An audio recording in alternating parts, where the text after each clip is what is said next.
Всем привет, кто смотрит мой канал. Сегодня хочу вам рассказать о стиральной машинке, которую принесли на ремонт. LG на 5 кг с прямым приводом, инверторный мотор в простонародье. Симптомы были довольно интересные. Машинка пыталась в одну сторону провернуться, в другую барабан стопорился и был слышен свист из машинки.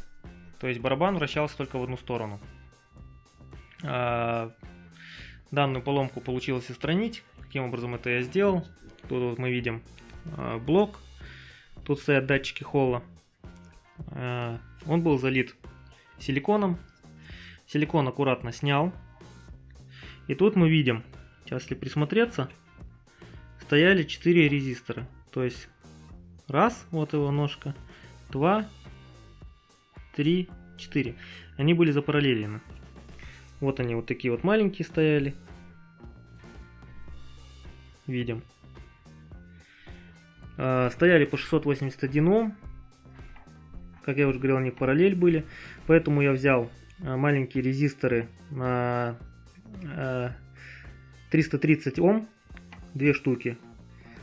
И там, где были 2 резистора СМД, я подпаял один вот такой вот резистор. Он побольше, мне кажется, понадежнее будет. Вот тут 330 и тут 330 Ом. То есть ножки запараллелил, как они стояли. Они вот так вот устанавливались в длину. Вот.